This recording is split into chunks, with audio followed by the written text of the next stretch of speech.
Imagine spending every penny you saved to build your dream home, only to watch it slowly turn into a construction nightmare. Walls built in the wrong rooms, cabinets barely hanging on by a few nails, and at one point, a literal wall built straight through a bathtub. But the worst part? The bank financing the whole thing blamed my parents for refusing to accept the disaster. They threatened foreclosure, the contractor threatened lawsuits.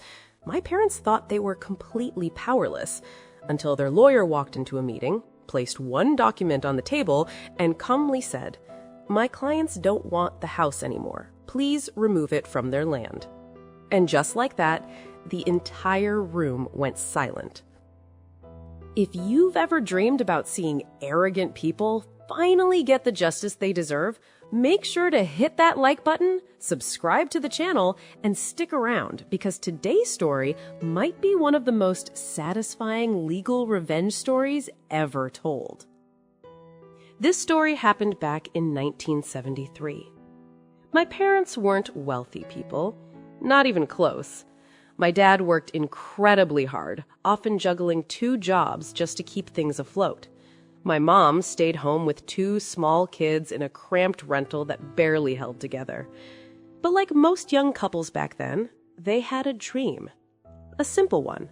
They wanted to build a small ranch house in the countryside. Nothing fancy, just a place where their kids could grow up with space, sunlight, and fresh air.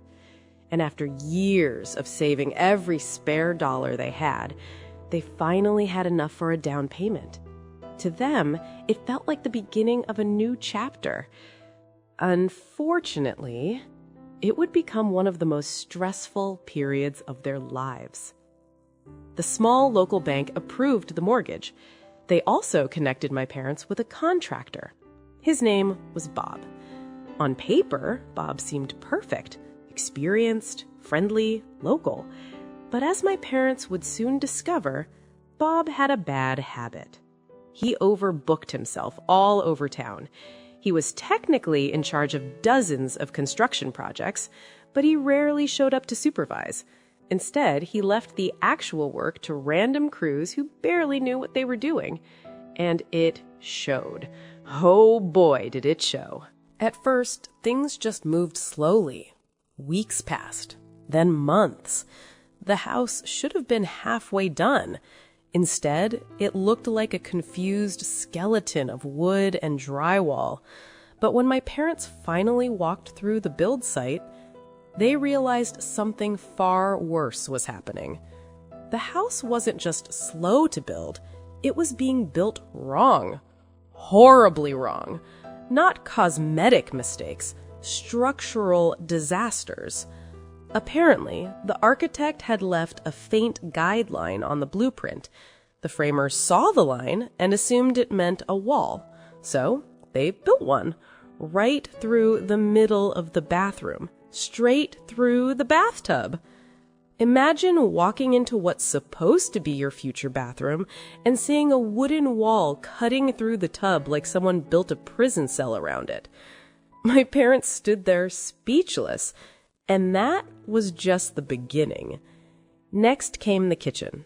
My mom was excited about the cabinets until the workers casually told her something that made her stomach drop. One of them shrugged and said, don't put anything heavy in those cabinets." My mom blinked. "What do you mean?" The worker pointed. Instead of being secured to the wooden wall studs, the cabinets were attached directly to drywall, using roofing nails. Just a few.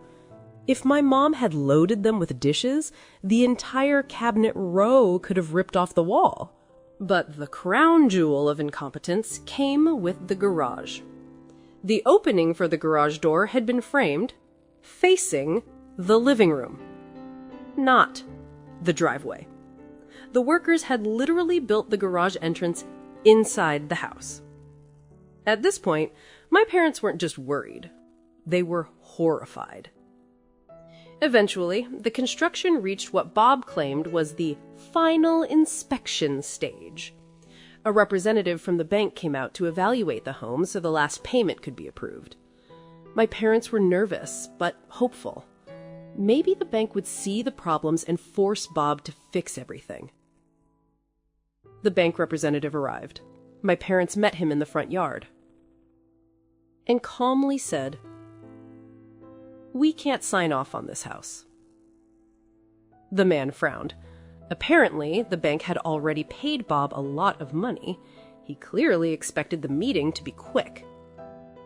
Instead, my parents started explaining the problems. The wall in the bathtub, the unsafe cabinets, the backward garage, the sloppy plumbing, the electrical mess. The representative's expression slowly shifted from confusion to irritation, then anger. Finally, he snapped. He stormed toward the front door, clearly irritated by what he thought were exaggerated complaints. He grabbed the doorknob, pulled, and the entire front door frame fell off the house. The door, the casing, everything. It literally collapsed on top of him. Because it hadn't been nailed into place. It had just been wedged there. For a moment, nobody spoke. Then the bank representative scrambled to his feet, furious. But now the problem was obvious. Even he couldn't pretend everything was fine. After that embarrassment, the bank called Bob. For once, he actually came to the site personally. But that didn't solve the problem, because Bob wasn't any better than his workers. My parents still refused to sign off on the house. While all this was happening, life at home wasn't getting easier. My mom was stuck in that miserable rental with 2 small children. She had been dreaming about the new house for months. Instead, she watched the situation spiral into chaos. She cried often. My dad worked longer hours trying to hold everything together. The stress weighed on him. He became quiet, depressed. What should have been the happiest moment of their young lives had turned into a nightmare. Then things got worse. The bank began threatening foreclosure. Bob threatened to sue my parents for breach of contract. Think about that. They had built a disaster of a house, and now they wanted to punish the people who refused to live in it. My parents felt trapped. They didn't have the money for a long legal battle. Banks had lawyers, contractors had lawyers. My parents had a small down payment and a lot of fear. Finally, exhausted and desperate, they went to see a lawyer. His name was Tom. They brought everything.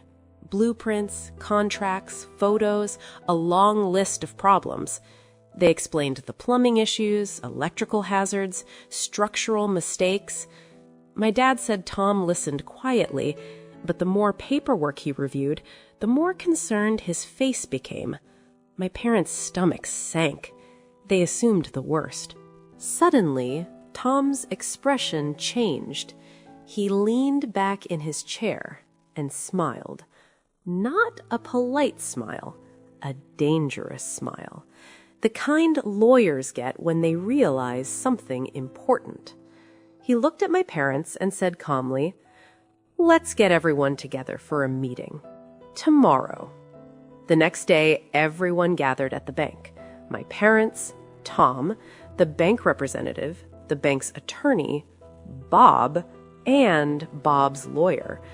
The tension in the room was thick. Everyone expected a negotiation, maybe threats, maybe legal arguments.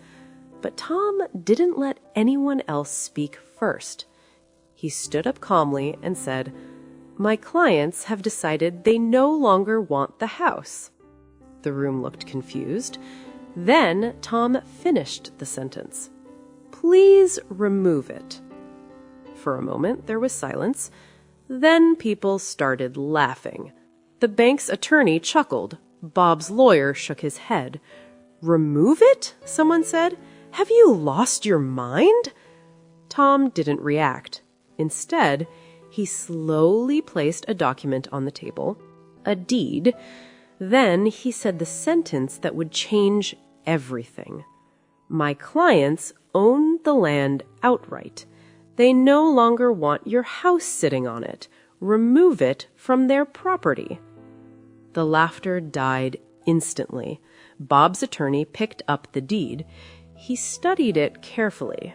Then he slowly turned to Bob and asked the question that destroyed everything. "You built a house on land you don't own?" Bob nodded. Now the bank's attorney exploded. He turned to the representative and shouted, "You didn't finance the land?" The man stammered, No." The realization hit everyone at the same time. The bank had financed construction, but not the land. The land belonged entirely to my parents. Legally, the house was trespassing. Tom leaned forward, calm, confident. "As I said, gentlemen," he said, "you are currently trespassing on my client's property. I expect the house removed immediately." Suddenly, the power dynamic flipped completely.